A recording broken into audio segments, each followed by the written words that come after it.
Mnogo smo klipova do sad obradili na ovu temu, zar ne? Međutim, uvijek ima mjesta za još materijala. Pregledajte i prethodne klipove kako biste bili u toku. Kada neki kažu da satanizam nema nikakve veze sa zvezdama ili tajnim društvima, nije čuo za ovo. Mnoge hollywoodske zvezde su vrbovane od strane samog tvorca satanističke crkve Antona Šandora LaVeya. LaVey, zvani Crni papa, bio je konsultant Romana Polanskog za film Rozmarina beba, u kojem je Mia Farrow glumila devojku zatrudnelu sa đavolom. Charles Manson je totalno promijenio rock industriju svojim idejama i ubistvima, pogotovo kada je ubio tada poznatu glumicu Sharon Tate. I kako kažu, ono što je zanimljivo i čudno, Sharon Tate i Roman Polanski su bili muž i žena i bili su fascinirani pomodnim satanizmom tada slavnog crnog maga LaVeya. Dok je Charles Manson bio fasciniran LaVeyovom satanističkom knjigom, znači svi su se vrteli tim nekim krugovima. Kako njegovi biografi tvrde, mladi LaVey dok je radio u jednom teatru u Chicagu susreo se za tada mladom i nepoznatom glumicom Normom Jean, kasnije poznatu kao Marilyn Monroe. Mnogi govore da je LaVey imao kratkotrajnu seksualnu vezu sa njom, čiji se buran život završio navodno samoubistvom. LaVeyeva obsesija da zavede i privoli svom satanističkom kultu najslavnije zvezde Hollywooda ostala je trajna crta u njegovom karakteru. 1966. godine u San Francisku osnovao je svoju satanističku crkvu, koja postoji i dan danas. Da bi pribavio publicitet za svoje mračne planove, LaVey je bio u neprekidnoj potrazi za filmskim zvezdama. Polanski i Sharon Tate nikada nisu zvanično postali članovi njegove satanističke crkve, ali su definitivno bili pod utjecajem LaVeyovih ideja. Sve u svemu, LaVey se i pojavljivao u filmu Rozmarina beba, gdje je glumio đavola, a u filmu je prikazivao takozvanu crnu misu. Tamo je uspio da privoli u svom bolesnom kultu još jednu slavnu divu Hollywooda, Jayne Mansfield. Jayne Mansfield se slikala sa Vejom tokom izvođenja ceremonije crne mise i te fotografije su zapanjile svijet. U svojoj autobiografiji LaVey je govorio kako mu je Jayne bila neverna, te je morao učiniti nešto povodom toga. Učinio je to tako što je njenoj fotografiji na kartonu makazama odsekao glavu. Nekoliko dana kasnije ona je sa svojim momkom, koji joj je branio da bude satanista, poginula. I od siline udarca glava joj je pronađena sa strane. Na sličan način poginula je Françoise Dorlik, sestra slavne glumice Catherine Deneuve. Françoise Dorlik glumila je glavnu ulogu u filmu Romana Polanskog Ćorsokak, koji je snimio neposredno pre Rozmarine bebe. Njenu glavu u automobilskoj nesreći koja se dogodila na francuskoj rivijeri preseklo je staklo šofer šajbne. E sada, nakon ovih događaja on je to mogao izmisliti kako bi ljudi mislili da on ima neku moć, ali izgleda da je imao jednu moć. Moć manipulacije. E sada, kad ste vidjeli mali istorijski uvod, shvatate da svi ti simbolizmi nisu tu slučajno i možete ih sada primijetiti u filmskoj i muzičkoj industriji, pa čak i kod elite.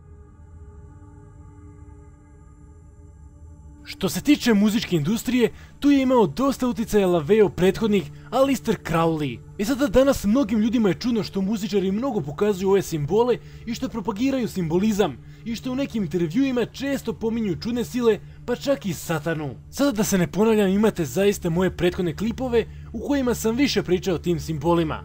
Također, mnogim ljudima je čudna ta velika stopa samoubistava kod muzičara i pevača ili drugih javnih ličnosti, a oni koji malo progovore izgube karijeru. Neki glumci su govorili kako je kod Hollywooda upletena i pedofilija. Corey Feldman has no idea what it's like not to be famous. He was just 3 years old in this McDonald's commercial. McDonald's gift certificates. I literally was famous before I knew my own name. His roles defined the 80s.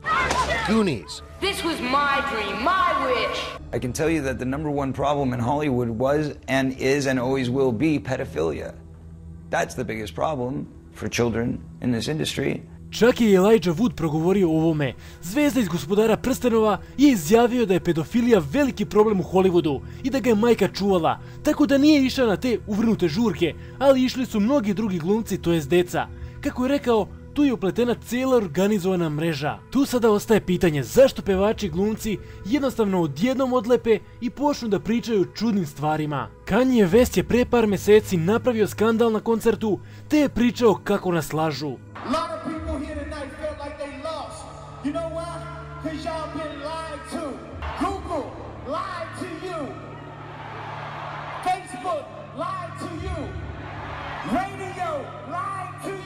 Tu je također CIM projekat MK Ultra koji nije više tajna. On se odnosio na testiranje i kontrolu ljudi, tako da ljudi sumnjaju da je taj projekat i dalje u aktivnosti i koristi se za kontrolu poznatih ličnosti. Sumnja se da je sama Marilyn Monroe bila žrtva MK Ultre ili ti Monarh projekta i simbol tog projekta je leptir. Tako da možete vidjeti mnoge zvezde kako stavljaju temu Monarh projekta. Vi koji pratite sve moje klipove znate već skoro sve o ovim projektima, a vi koji niste gledali, još jednom da ponovim, pretražite kanal, imate zaista mnogo toga da vidite. Ovaj video je neka vrsta dopune tih klipova. A sada pogledajte šta je izjavio glumac Randy Quaid, koji je optužio malu grupu ljudi, optužio ih je za mnogo toga.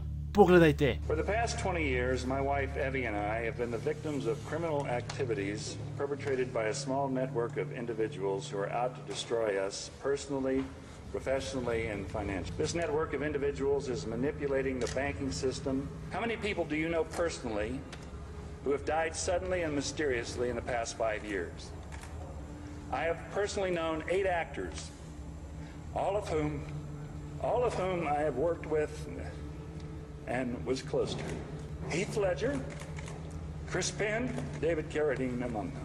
I believe these actors were whacked. Utjecaj Hollywooda pa i muzičke industrije kao sastavnog dela Hollywooda značajno je odredio način gledanja budućih naraštaja širom svijeta. Upravo takvu vrstu MK Ultra, odnosno pranja uma, ostvaruje primitivna moderna balkanska muzička scena, koja želi da ostvari ono što Hollywood radi već decenijama, a to je da sve vas okrenu ka novom svjetskom poretku, u kome su ti isti balkanski muzičari sastavni deo. Za njih Bog je novac, on je izvor svega. Otud imate pesme koje veličaju Lucifera, možete da vidite pregrš simbola koji predstavljaju novu religiju božanstva novca. Otud skupa kola, vile, jahte i bahato prikazivanje odnosa muškarca prema devojci i devojke prema muškarcu, kao odnos sluge i roba. One nisu deo tajnih društava, oni su samo sluge. Da li je ovo još jedna teorija zavere ili...